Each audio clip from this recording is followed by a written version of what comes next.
Palacios.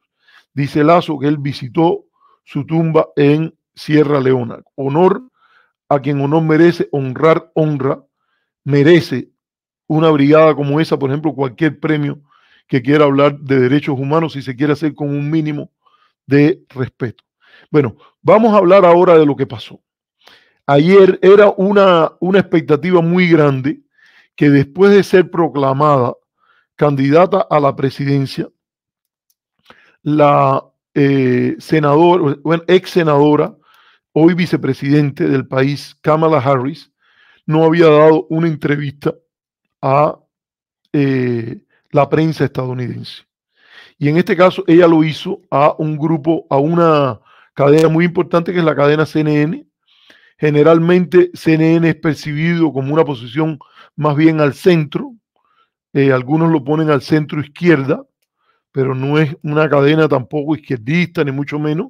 Basta seguir su cobertura universal, mundial, la propia cobertura en Estados Unidos. Se le han criticado unas cuantas cosas de las posiciones más a la izquierda.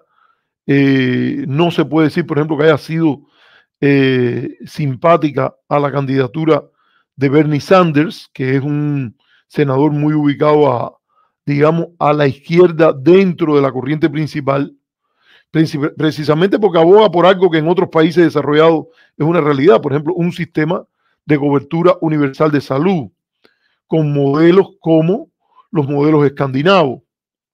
Nada de que uno puede poner y decir que tiene algo que ver con el comunismo soviético, ni con Cuba, ni mucho menos, pero ellos le hicieron preguntas, por ejemplo, Jake Tapper, que es un importante áncora ahí, cuando fue a Cuba, cuando Obama viajó, no hubo minuto que él no aprovechara la oportunidad para desde allí entrevistar a Marco Rubio, para recordar las afinidades de alguna gente ahí. Y entonces Dana Bash, que es una anfitriona bastante reconocida y que incluso estuvo entre los anchor, ¿cómo decirla?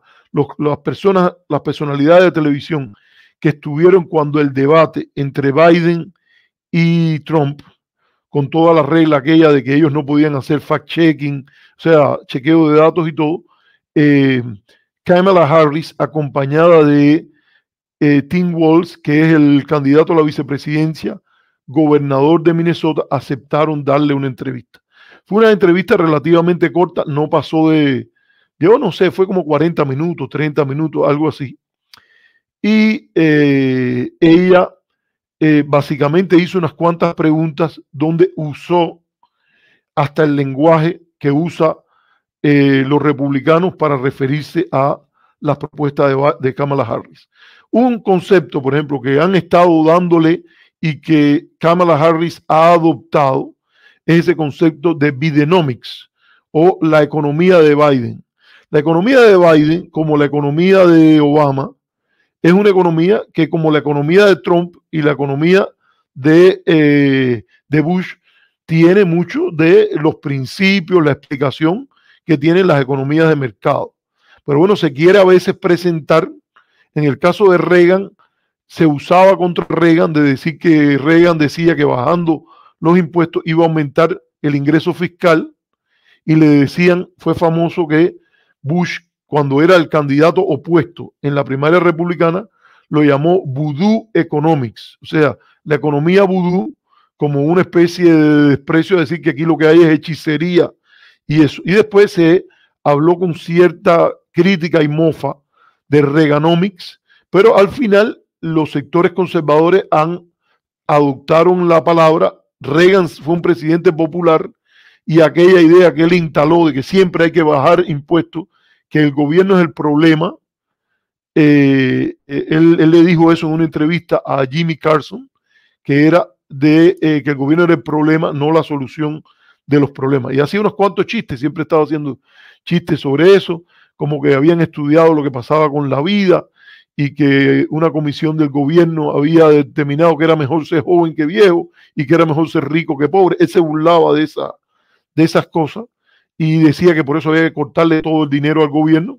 Y bueno, se crearon 20.000 problemas sociales con la política que él adoptó y no resolvió el problema del déficit, porque multiplicó el gasto militar, multiplicó los cortes de los impuestos a los ricos y lo que ellos decían que era la ley de Laffer, que hipotéticamente Laffer en una servilleta se la dibujó a alguien en un restaurante en Washington, que si tú te pasabas de ciertos impuestos, entonces bajaba el ingreso fiscal, toda esa historia, pero esto se volvió una cosa de prestigio.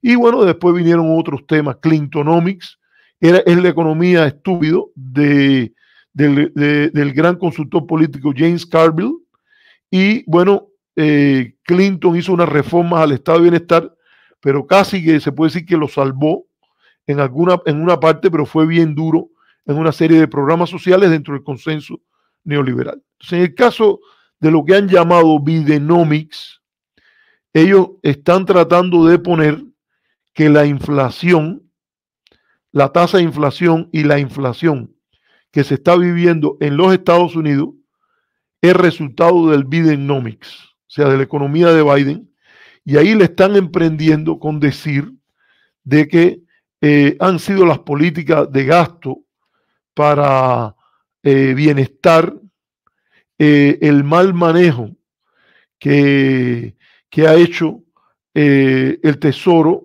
bajo la guía de Janet Yellen y la Reserva Federal han sido los que son responsables de esa tasa de inflación. Cuando en realidad un peso muy importante en esa inflación viene de la contracción económica que ocurrió en el momento de la pandemia y de programas muy apropiados, yo creo que serían de consenso en la corriente principal de la economía, que un shock temporal se financia, y obviamente la idea que la pandemia no era un shock permanente. A un shock permanente uno se ajusta. O sea, si tú antes cobrabas, tenías un salario de $80,000 y ahora tienes un salario de 60,000, te tienes que ajustar ese gasto. Tienes que cortar gastos, porque eso puede ser, bueno, puede ser que sea un año nada más y sería temporal, ¿no? Pero si se trata de un cambio importante, digamos, tú te mudaste de una ciudad más barata a una ciudad más cara, ahí en ese caso te tienes que ajustar. Pero los shocks temporal, lo lógico es que se financien, y en ese caso hubo una emisión de billetes que tuvo un impacto en la economía mundial, etc. Hay elementos estructurales por los cuales la economía se ha recuperado, y ¿quiénes son los primeros que han recibido los beneficios? Los más ricos, el 1%, y eso es un problema que no tiene que ver con Biden. Biden en alguna manera trata de compensar algo de eso y de que haya un efecto derrame sobre la clase media, pero eso viene desde una estructura de un capitalismo bien financiarizado, donde el capital financiero tiene el dominio y produce muchas ganancias en un contexto en el cual, por ejemplo, ha faltado una política industrial, ha faltado una política fiscal más redistributiva, como la han pedido, por ejemplo, los sectores de la izquierda del Partido Demócrata, y en alguna medida Trump empezó a hablar de cosas de esas, por ejemplo, con una política industrial de proteger y promover industrias nacionales, una relocalización, evitar las prácticas desleales de competencia china y eso. Muy interesante que en la entrevista Kamala defendió la gestión económica de Biden. Ella es candidata de cambio porque promete profundizar lo que ella propone como una llamada economía de oportunidad, que no sea solo para la gente que tiene mucha plata, sino que llegue a las personas que tienen educación, que las personas que se educan puedan volver a usar eso como un espacio de movimiento social hacia arriba. Ella habla de el poder importante que tiene como un activo de acumulación las casas, y habló en la entrevista muy interesantemente algo que yo creo que más que todo no va a ser para los más pobres, sino va a ser para la clase media baja, la idea de un tax credit o un crédito fiscal de $25,000 para nuevos dueños de casa. O sea, gente, sobre todo, que vaya a comprar su primera casa, que se le dé un crédito fiscal, o sea, que de sus impuestos puedan rebajar hasta $25,000 para cuando adquieran una casa nueva. O sea, para que te den un crédito fiscal de $25,000, primero tienes que tener un sueldo que sea de, digamos, más de 50,000, $60,000 y que ya te quede eso como que tú hayas pagado, digamos, de impuestos, $25,000, que por lo menos puede ser un tercio de tu ingreso y que de ahí ese dinero lo puedas usar para comprar una casa. Eso yo creo que son medidas dirigidas a tocar la clase media. Otro elemento que ella tocó y a mí me pareció muy bueno fue el tema de un crédito fiscal por los niños. Lidiando con este tema de la emigración, la idea de reforzar los valores familiares, el deseo de mucha gente de tener hijos, en lugar de venir con el ataque ese tan pesado de decir que el Partido Demócrata está dominado por mujeres sin hijos, lo cual es un insulto porque todo el que ha tenido una vida de esta digamos, de tener varias parejas en su vida, muchas veces ha encontrado situaciones a veces tristes, personas que ha amado y que no ha podido tener hijos con ella por lo que pasa con las parejas. Temas de infertilidad, no es el mejor momento, se posponen cosas y ese tipo de insulto que vino por parte de J.D. Vance es algo que se responde constructivamente. Y entonces lo que ella dice es que de un crédito de, creo que eso es ahora de $3,000 por hijo, que ahora suba a un crédito de $6,000. Algo que al país le viene bien porque Estados Unidos es uno de los pocos países que no tiene, de los países más desarrollados, que no tienen los problemas de natalidad, por ejemplo, que tiene Japón. En Europa la migración, Alemania, por ejemplo, la Merkel abrió de un tirón a 1,000,000 y tantos de inmigrantes del Medio Oriente y de esa manera puso la situación de una manera, a la seguridad social le dio mucho más vida, pero Estados Unidos, por su política migratoria generalmente más abierta, y la idea de que hay mucha gente que quiere venir a vivir aquí, hay que decirlo con realidad, a favor de la idea de Estados Unidos, habla no solo su poder, sino el atractivo de un sistema que mucha gente quiere venir a vivir aquí. Y yo lo digo por mí mismo, a mí nadie me trajo aquí con una pistola, por lo cual yo me guste, no me guste, exprese críticas o no exprese críticas a la política de los Estados Unidos, primero tengo que empezar por agradecer la posibilidad que me dejaron hacer lo que yo quería en ese momento, que era buscar un lugar donde yo poder vivir. Me fui a Israel y de Israel vine aquí y este país también me acogió para darme estudios. Otras personas, también hay otros países muy atractivos. Portugal, por ejemplo, se está volviendo bien atractivo, tengo entendido. España, un retorno grande de personas que tienen que ver con el otorgamiento de la ciudadanía española. Pero esta política de Harris se entiende dentro de esto. Y ella fue muy inteligente porque ella contrastó la pérdida de 3 millones de trabajos entre cuando Trump llegó a la presidencia y cuando se fue. De nuevo, para ser justo, y este programa no es que sea neutral, a mí me gusta mucho más la visión demócrata. En este caso, Trump me parece irresponsable, tiene el récord de haber lanzado una sedición contra la primera rama de la República y todo esto, pero hay que decir que tú no puedes entender esos 3 millones de pérdida de trabajo si no entiendes el peso de la pandemia. Alguien puede decir, pero Trump también tiene responsabilidad porque mal manejó la pandemia, y eso es verdad, pero poner 3 millones y echarle la culpa de que esos 3 millones de trabajos perdidos se deben a el mal manejo de la política económica por parte de Trump, a mí por lo menos me parecería exagerado.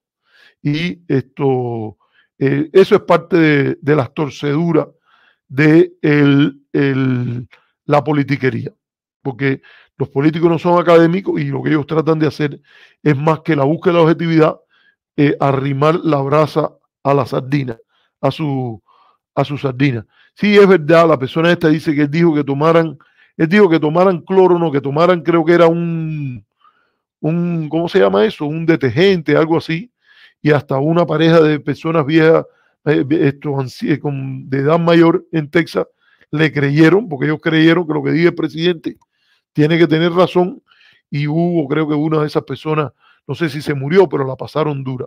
Y bueno, también ella volvió a hablar de eso, de la contracción económica de un 3-4%. Estados Unidos, comparado con otros países, tuvo una contracción económica menor en la época de Trump, y aunque sí tuvo un número de víctimas de la pandemia que es escandaloso, en el país que más dinero gasta en temas de salud.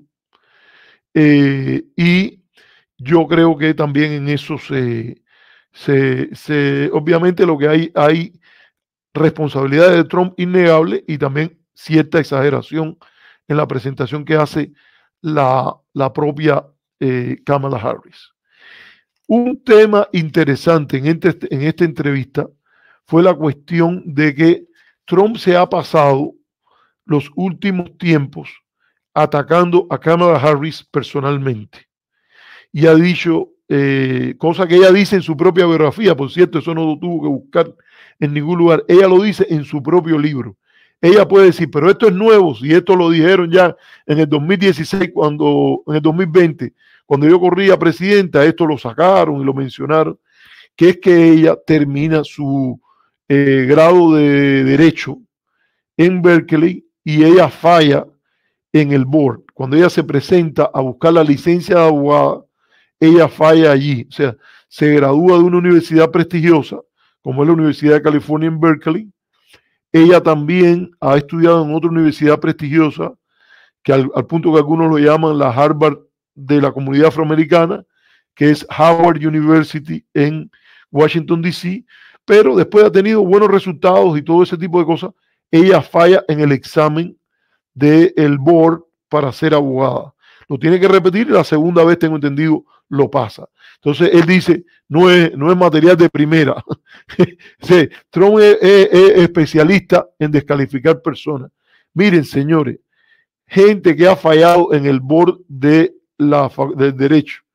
Yo conozco gente muy, muy inteligente de Cuba que han venido para los Estados Unidos, de Estados Unidos que han crecido aquí, que han fallado, y el board en California es uno de los más difíciles si usted le pregunta a cualquiera que es abogado. Eso es un ataque gratuito, un ataque personal que no atiende a los temas políticos. Él ha empezado por material de primera. La otra cosa que ha dicho es que ella es una especie de loca por la risa que tiene. Es verdad que ella tiene una risa muy sonante, pero eso no tiene nada que ver con ser loco ni nada de eso. Pero él aprovecha para hacer ese tipo de ataques.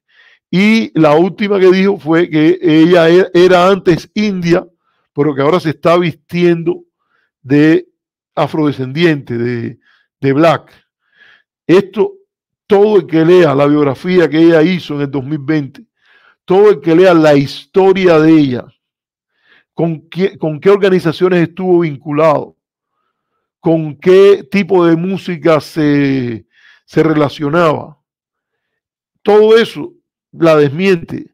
Ella viene de California, y ¿a dónde se va a hacer su estudio de pregrado? A una universidad históricamente afrodescendiente, que es la Universidad de Howard.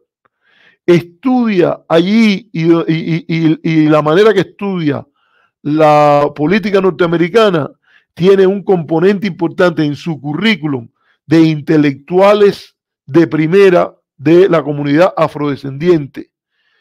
Por ahí no sé si estará el que se hace llamar el que pique el pollo, Giovanni, pero él puede venir y les puede decir lo que dice ese currículum, porque a él le gusta mucho este tema. Y ahí está W.B. Du Bois, los grandes intelectuales de esa tradición, James Baldwin, Martin Luther King como un líder político, Y ahí usted puede ir y Ida B. Wells, que es una figura también notable en la lucha por la igualdad, Frederick Douglass, todos esos grandes, que bueno, en ese sentido hay que decir que Trump, ustedes saben, el famoso gafe que metió Trump, porque Frederick Douglass es un líder afrodescendiente de la época de la guerra civil. Y Trump en un determinado momento dijo que Trump, ¿qué fue lo que dijo? Que él estaba en contacto y que muchas veces hasta tenía conversaciones telefónicas con varios líderes norteamericanos, afroamericanos. Entonces ahí mencionó varios que están vivos hoy, pero metió a Frederick Douglass en la lista, lo cual a mucha gente le sorprendió porque, vaya, una cosa es que tú digas que has leído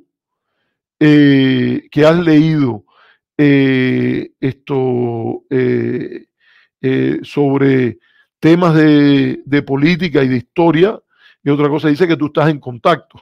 Es muy difícil que él estuviese en contacto con Frederick Douglass, a no ser que, bueno, él tuviera esas cualidades de una medium, por ejemplo, que lo pusiera él en contacto con Frederick Douglass. Bueno, no sé eso que están poniendo algunas personas ahí sobre Giovanni, yo no estoy enterado de nada de eso, así que bueno, si ocurrió, lamentable que sea así. Él es una persona que en esos temas estaba muy bien informado, es lo único que puedo decir sobre eso. Y entonces, ese es un ataque barato, peor, sin contenido, y otras cosas más. Incluso la madre de Kamala Harris, el padre es caribeño, es jamaicano, hace un doctorado en economía en Berkeley, en la época de la lucha por los derechos civiles, llega a ser profesor en Stanford.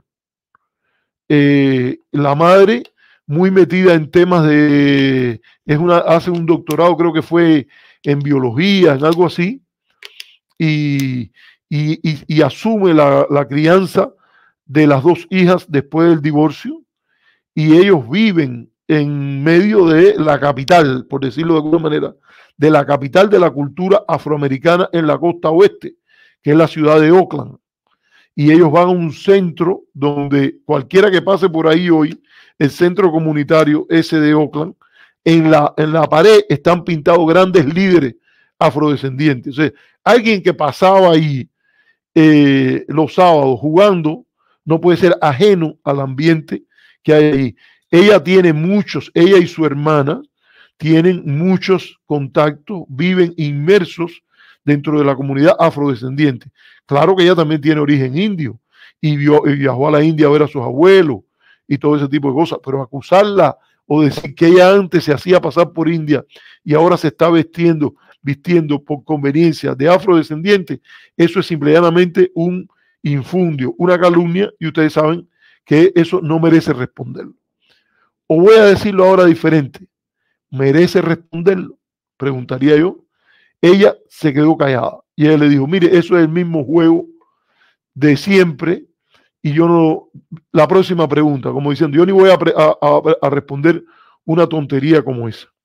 A mí me parece que eso es un juego riesgoso. Es un juego riesgoso y yo estoy claro, y en este programa tratamos de usarlo, esa frase de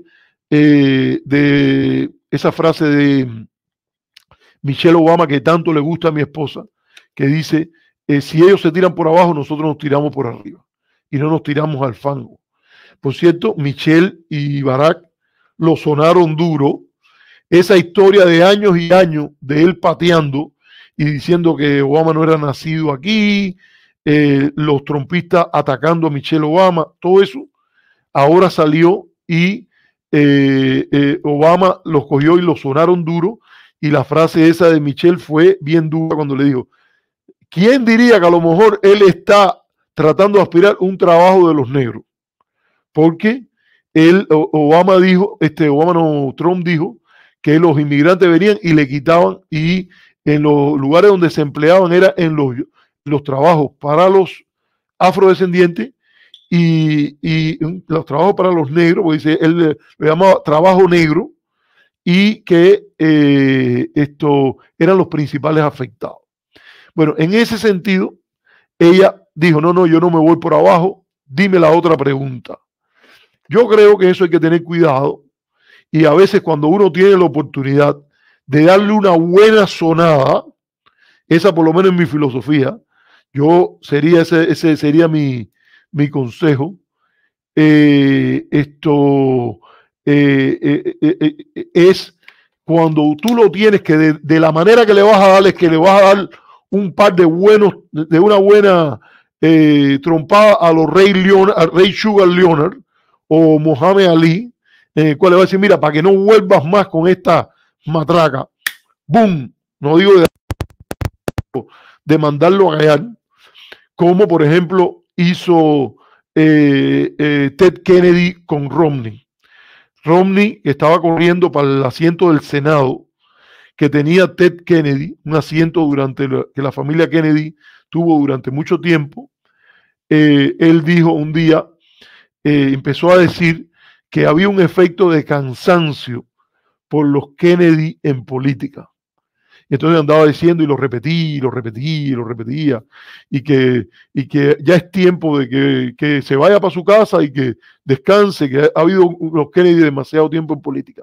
Hasta que el día del debate, cuando se bajó con eso, Kennedy le dijo, disculpe, gobernador, pero los Kennedys hemos pagado un precio en política que me disculpe, pero yo nunca se lo desearía a usted. O sea, la muerte de sus dos hermanos. Cállate la boca, no te metas más conmigo, no uses más eso, porque cada vez que lo digas, a partir de ahora, todo el que te vea te va a decir, te va a ver como una persona cruel, mala, baja por decir eso. Y esto es duro decirlo de Romney, porque Romney ha sido un caballero y un hombre que ha estado por encima de los partidismos y ha sido un patriota americano en muchas de las cosas, como por ejemplo condenar sin ambaje la sedición fomentada por su partido el 6 de enero.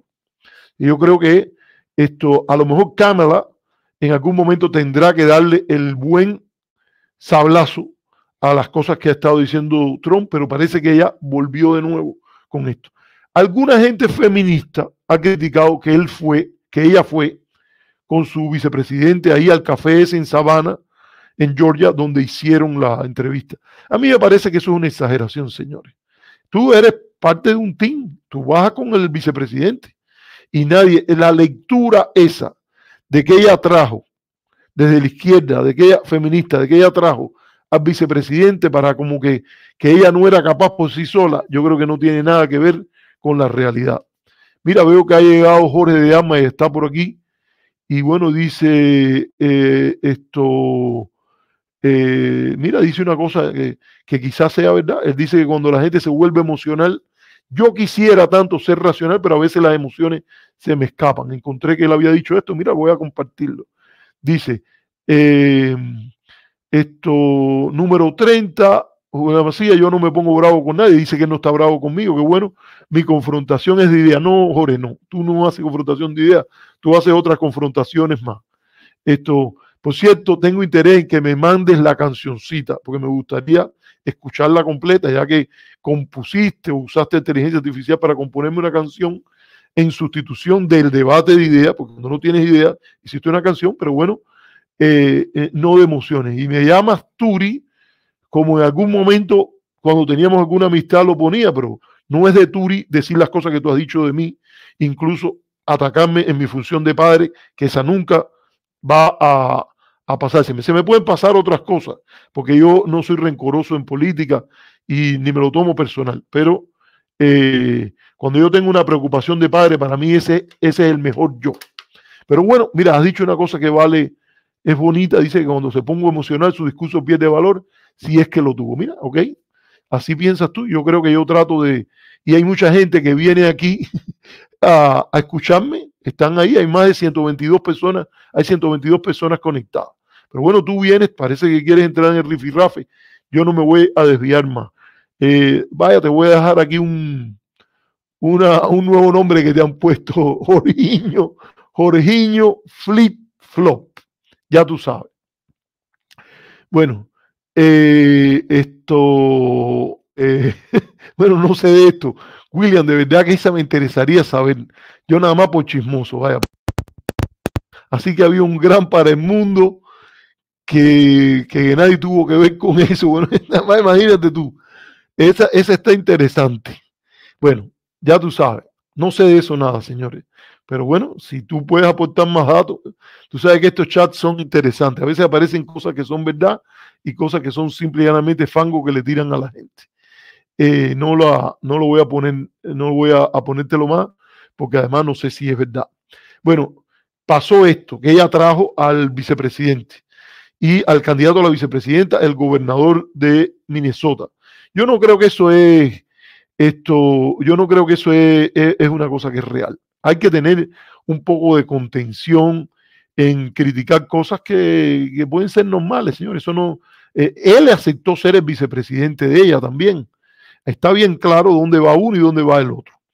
Entonces, la última parte que yo quiero decir de esa entrevista, que ahí yo sí me sentí, ahí está el pragmatismo, pero que me siento que algo me quedó flojo ahí.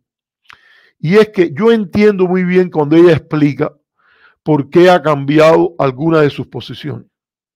La coherencia ciega en circunstancias diferentes y sobre todo ante alternativas es un signo de baja adaptabilidad, no es inteligente.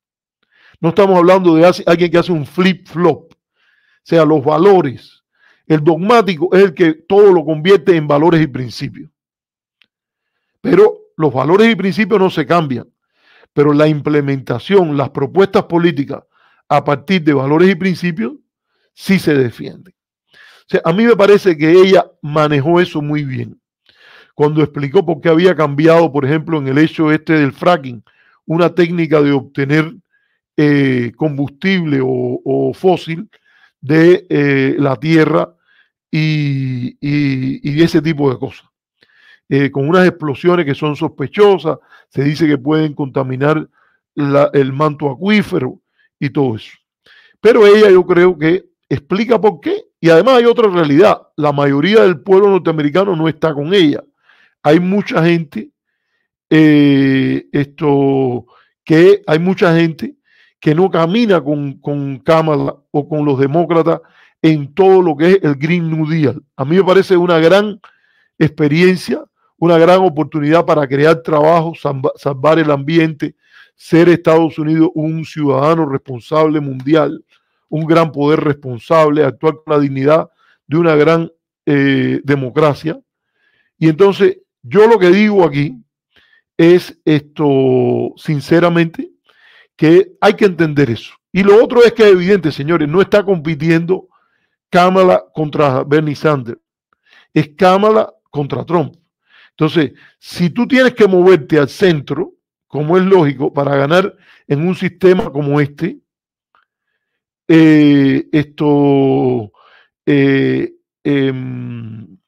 tú puedes hacerlo y lo explica. Y yo creo que ella fue abierta en decir eso. Esa era mi posición antes. Yo he escuchado otros puntos de vista. Entre esos puntos de vista puede ser la conveniencia de moverse al centro y lo ha hecho. Así que miren, yo por esa parte le doy el aplauso. Yo lo que creo que en el tema migratorio, y aquí la agenda de la comunidad latina, la agenda de la comunidad de las personas más a la izquierda dentro del espectro político del Partido Demócrata coinciden, y la comunidad cubana-americana, recordémoslo una y otra vez, ustedes allí, los que se creen en algunos lugares porque tienen un gueto y porque son dominantes en una ciudad en particular, no son superiores a nadie. Esto es Latino Land. Cuando usted viene para los Estados Unidos, en Estados Unidos usted se convierte parte de la tierra del Latino Land, donde está el mexicano americano.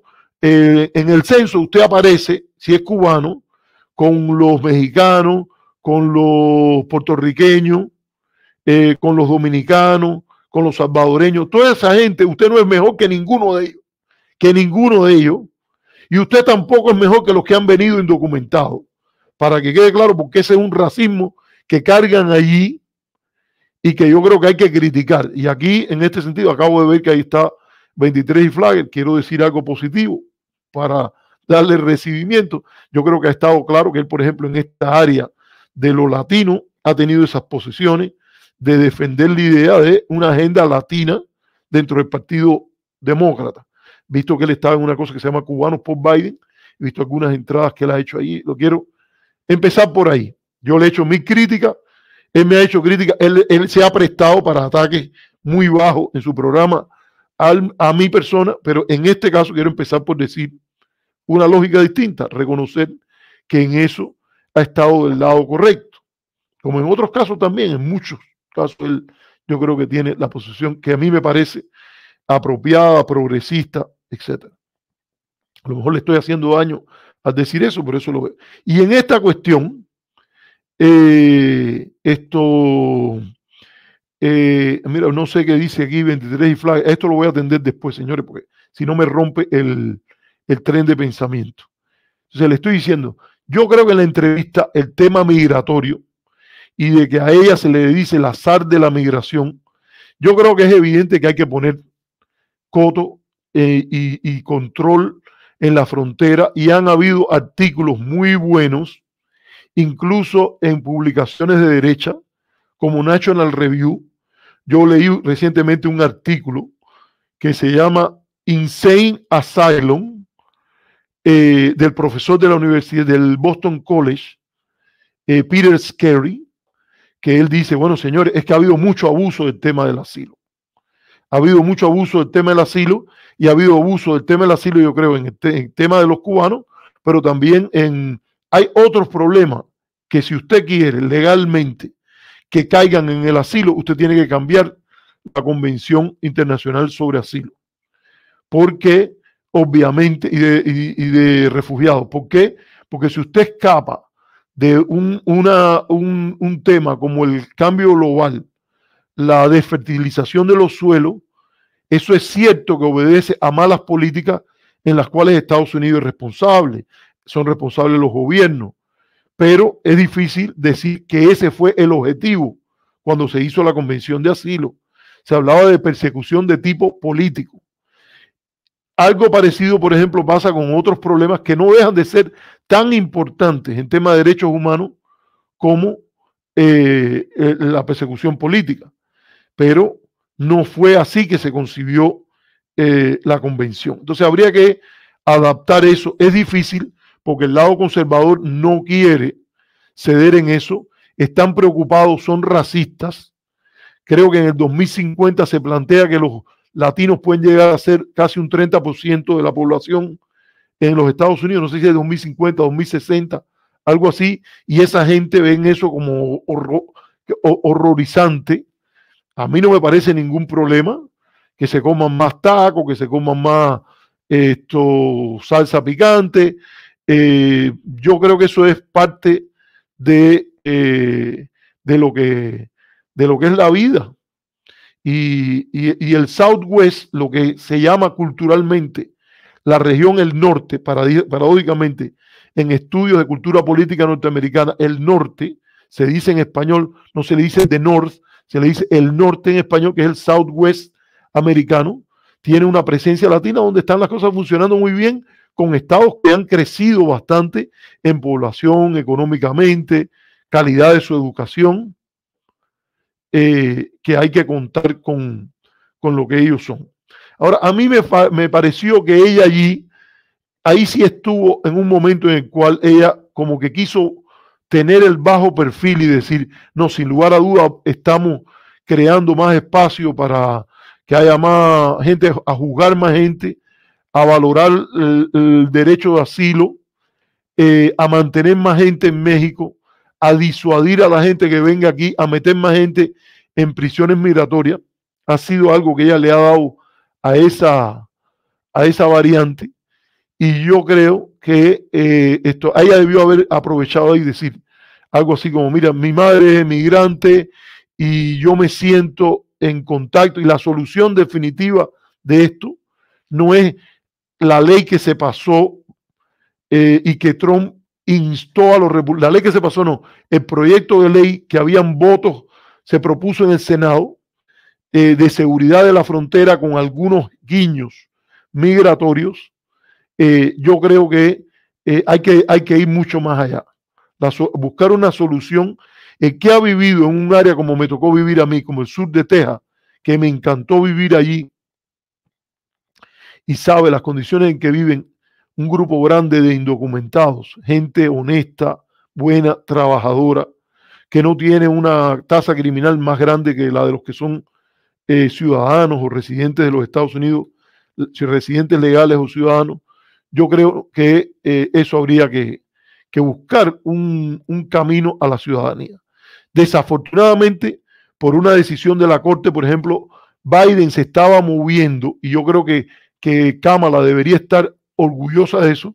Biden se estaba moviendo a que esposos, por ejemplo, o esposas de personas que son ciudadanos norteamericanos pudiesen presentar una petición de ajuste, y lamentablemente la Corte paralizó eso porque el fiscal general de Texas, de apellido Paxton, presentó un recurso en contra. Pero yo creo que la posición progresista apropiada de los demócratas es defender un camino que legalice y amplíe la emigración legal. Hay algo que no funciona bien cuando por 20 años hay millones de emigrantes que viven aquí, encuentran trabajo aquí. Quiere decir que esta sociedad las necesita. Y entonces yo creo que ahí valdría la pena por lo menos poner los principios en claro. Entiendo por qué hace todo ese tipo de ajuste, y yo creo que es importante mencionarlo. Aún así, repito, la alternativa no es entre ella y Bernie Sanders o entre ella y otros como que podrían tener una posición más progresista. Yo creo que es entre ella y Donald Trump. Y entre una cosa y la otra, respeto por la ley, aplicación. Ella ha sido una fiscal general que la izquierda muchas veces la acusó de ser demasiado dura. A mí no me parece que ese sea el caso. Yo creo que el que sea un corrupto, para el tanque. El que sea un sinvergüenza que llega aquí, a este país, que lo esté acogiendo y que le da la posibilidad de un trabajo, lo que sea, y se dedica a asaltar, a violar a una mujer, a asesinar, la pena más dura que le toque. Eso a mí me parece que ley y orden no es una posición conservadora. La política empieza por el orden y después sigue en tema de dominación. Pero el orden es algo que sería un error asociar el desorden con la izquierda o la idea de ser flojito con los delincuentes o algo así. Bueno, señores, yo voy a yo creo que esto es lo que pasó ahí en Savannah. A mí me parece que adelanta cómo va a ser el posible debate. Ya parece que hay un debate que alguna gente cree que no va a ocurrir, pero ya están de acuerdo ambas partes de que haya. Y entonces yo creo que hay que mirar esa entrevista con mucho interés, y hay varios datos que están dando a la carrera muy reñida. Yo siempre, como dije ayer, yo siempre le pongo a Trump un punto o dos por debajo de lo que dan las encuestas, porque yo creo que mucha gente no se atreve en un ambiente normal decir que ellos están de acuerdo con alguien que lanzó un ataque contra la primera rama de la República, el Capitolio, y que se conduce, por ejemplo, cuando habla de mujeres, todo el que sea padre de una niña como soy yo, a mí me avergonzaría decir que yo voto por un candidato que dice que cuando una mujer, él quiere enamorarla, pasar tiempo con ella, es sencillo. Tú buscas lo que ella quiere, la sacas a comprar, le compras lo que ella quiere, y ahí en ese momento le agarras por donde tú sabes, ¿no? Por partes que no te pertenecen a ti, sino le pertenecen a ella en sus partes más íntimas, para tratar de decirlo de una manera un poco respetuosa, ¿no? Yo sé que una vez yo creo que yo dije algo así, no sé si fue a Cubita que me dijo que le gustaba de los circunloquios que yo decía para decir las cosas, pero eso creo que es parte de hablar de manera educada, civilizada, y obviamente una persona que hable así, es difícil tener una conversación respetuosa con una esposa, con una hija, con una hermana, cuando alguien se refiere así a las personas. Bueno, voy a tomarme ahora un break, voy a atender a ver un poco los comentarios que hay. Ayer le ofrecimos a Jorge de Armas que subiese aquí, porque él nos dijo algunas cosas que nosotros queríamos que él defendiera, pero él no se atrevió.